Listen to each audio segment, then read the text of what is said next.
Get ready to take off on a one-of-a-kind adventure.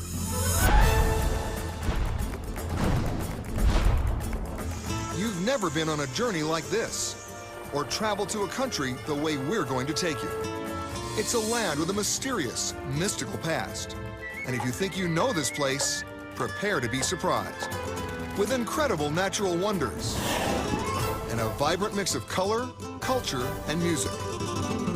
And on this trip, we're going to soar through the sky, zip through the rainforest, and dive into secret caverns. We'll sing with the whales and explore the hidden treasures of a vanished culture. And our guide for this special journey is a man uniquely qualified to lead us on a tour of his country. He was born here and has traveled through the entire length and width of its vast expanse. He is a man who has climbed to the top, a man leading his country through the challenges of a singular time in its history. His name, Felipe Calderón, and he is the President of Mexico. And for the next hour, he's going to take us places most travelers have never seen.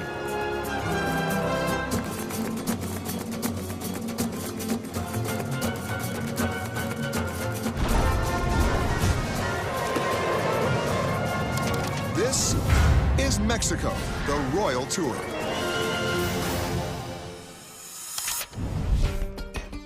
Bordered to the north by the United States and to the south by Guatemala and Belize, Mexico is one of the most geographically diverse countries in the world. It boasts nearly 6,000 miles of coastline, the Sierra Madre mountain ranges, Sonoran deserts, remote islands, and lush rainforests. At the heart of this country of 111 million people is its capital, Mexico City.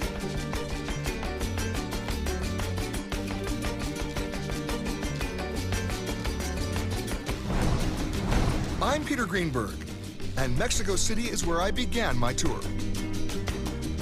The president had invited me to meet him at Los Pinos, the official residence and office of the head of state.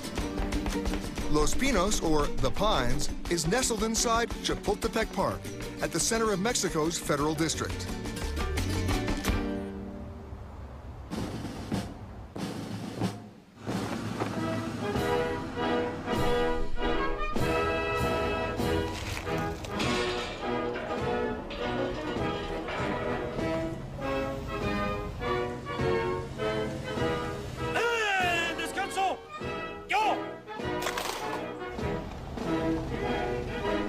It was an impressive greeting.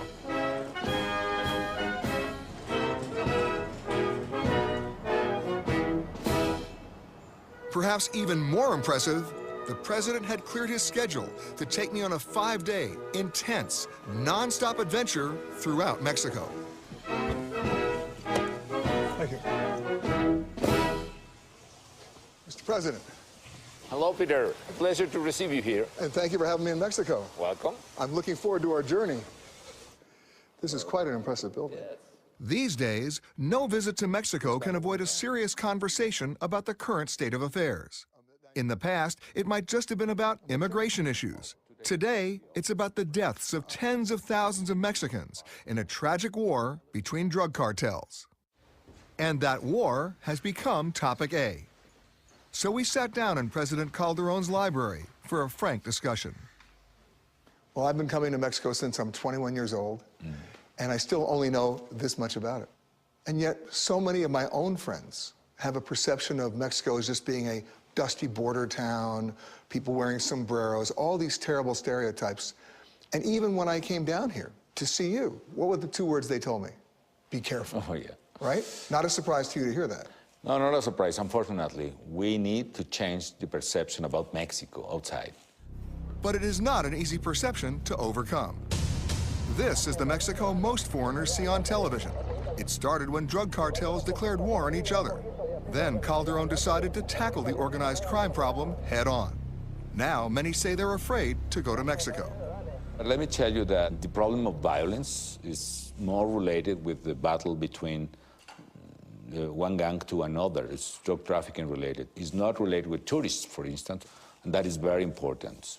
But for somebody watching this show, what can you do to assure them that specifically, if you can, what you're doing to fix that, because the perception still exists, as you know. Yes. Well, 2 years ago, the Attorney General Office published a list of the 37 most wanted.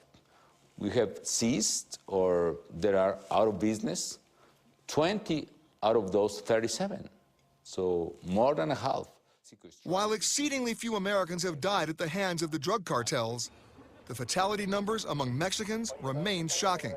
And the president believes that the U.S. must shoulder some of that responsibility. Let me say this this way. I live in an apartment, and my neighbor is the largest consumer of drugs in the world. And everyone tried to sell him drugs through my window, through my door, so it is difficult to live in this building with this kind of neighbor.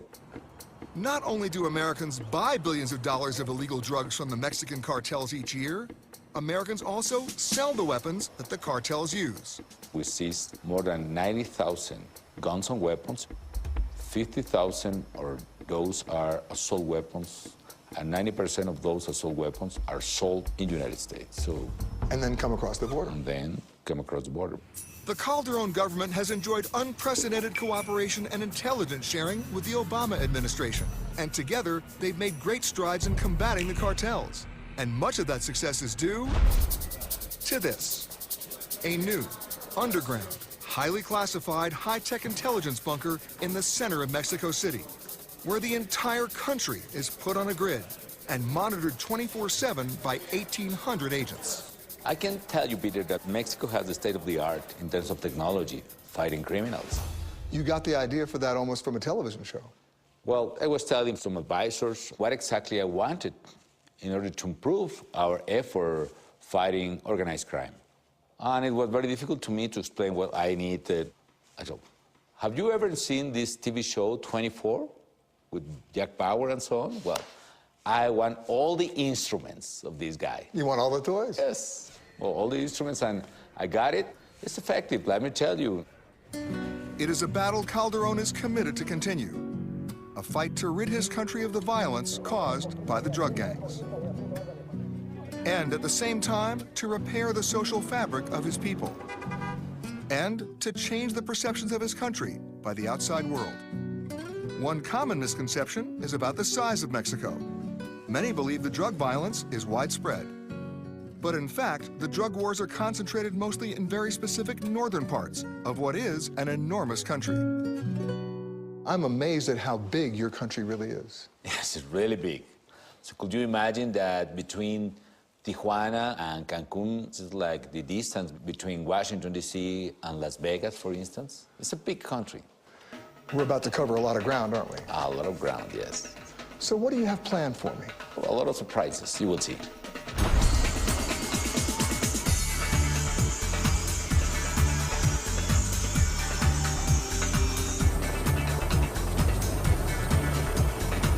As we lifted off from Los Pinos, we were joined by the First Lady, Margarita Zavala. She's the only First Lady in Mexican history to have served 2 terms in Congress.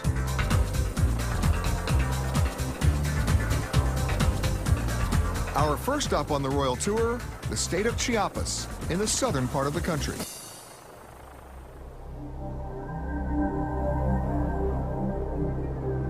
Although his battles against the drug cartels gets the most media attention, the president actually thinks the biggest challenge for his country in the 21st century is climate change. The traditional conception is that it's endless land, endless forest, and that is not. It only took a glance out the window to see a large section of jungle, already carved up into farmland. It's a very poor soil for agricultural purposes. I mean, the world is losing the jungle or the forest. So we are trying to switch the use of the land again. Some have called the president a climate guru, and perhaps with good reason. Since 2007, the Calderon government has responded to the threat by planting 250 million trees a year, and by creating a policy for sustainable forest management. The president then stunned the world by announcing that by 2050, Mexico would cut its greenhouse gas emissions by 50%. And Mexico's already on track to reach that goal, far outpacing more developed countries.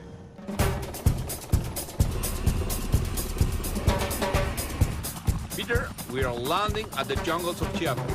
It's a perfect place for a first stop on the royal tour, because this spot will actually involve royalty.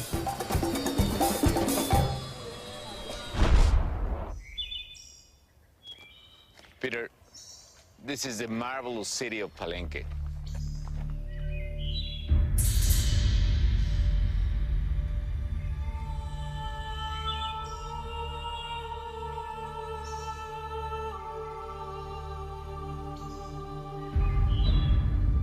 A lot of archaeologists say that Palenque is the most sublime city of the Mayan civilization.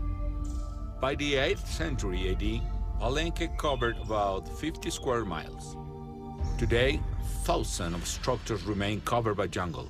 It's believed that only 10% of the city has been explored. But there was one part of Palenque that the president really wanted to show me. The Temple of the Inscriptions. This grand pyramid has jealously guarded a secret for well over 1,000 years. And now, the president wanted to share that secret with me. But as we reached the top, I was struck by an otherworldly sound. Mr. President, what's that growling noise? Those are the monkeys, because we are in the middle of the jungle. Wow, so this is the secret you told me about? Oh, no, absolutely not. Let me show you the secret.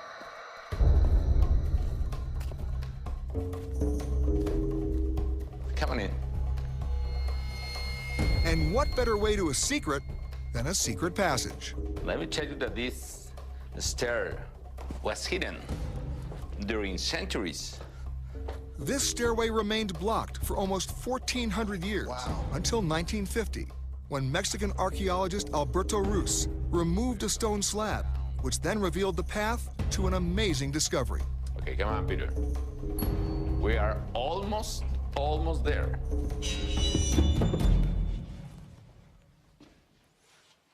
Look at this chamber.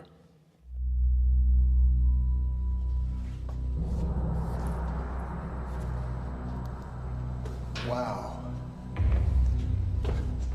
Come on in, Peter. Laid out in front of us was an ornately carved stone. It's big. It's really big, so you can imagine it weighs like 14,000 pounds. 7 tons. Carved into this giant stone is a depiction of a Mayan king being lowered into the jaws of the underworld, the frightening place the Mayans believed their souls went after death. And when archaeologists removed the stone slab, they found this jade death mask and the skeletal remains of the once mighty King Pakal staring back at them. Until that moment, historians had no idea that, like the Egyptians, the Mayans also entombed their rulers. They believed that the temples were only for worship. But finally, after this discovery, all the perceptions and all the knowledge about Mayans changed radically. So this is the secret. This is the secret of the tomb, the secret of the Temple of Inscriptions. But Palenque still held an even bigger mystery. By the year 900, the city was abandoned. And where did the Mayans go? Well, let me show you.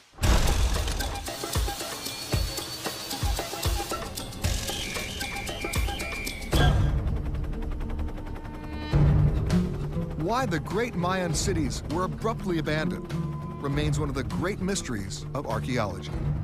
Was it warfare, overpopulation, disease, or drought? Scholars can only speculate.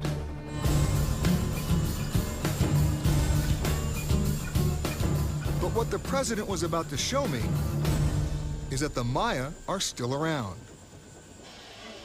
As we landed in the nearby village of Meksyk, it was immediately clear that the faces of these Lacandona people were the same as the ones inscribed on Pakal's tomb 1,400 years ago.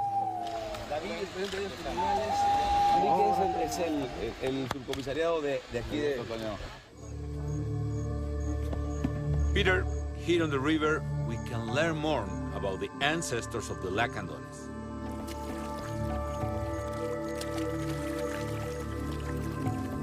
Bueno, acá son varios. Hay otro.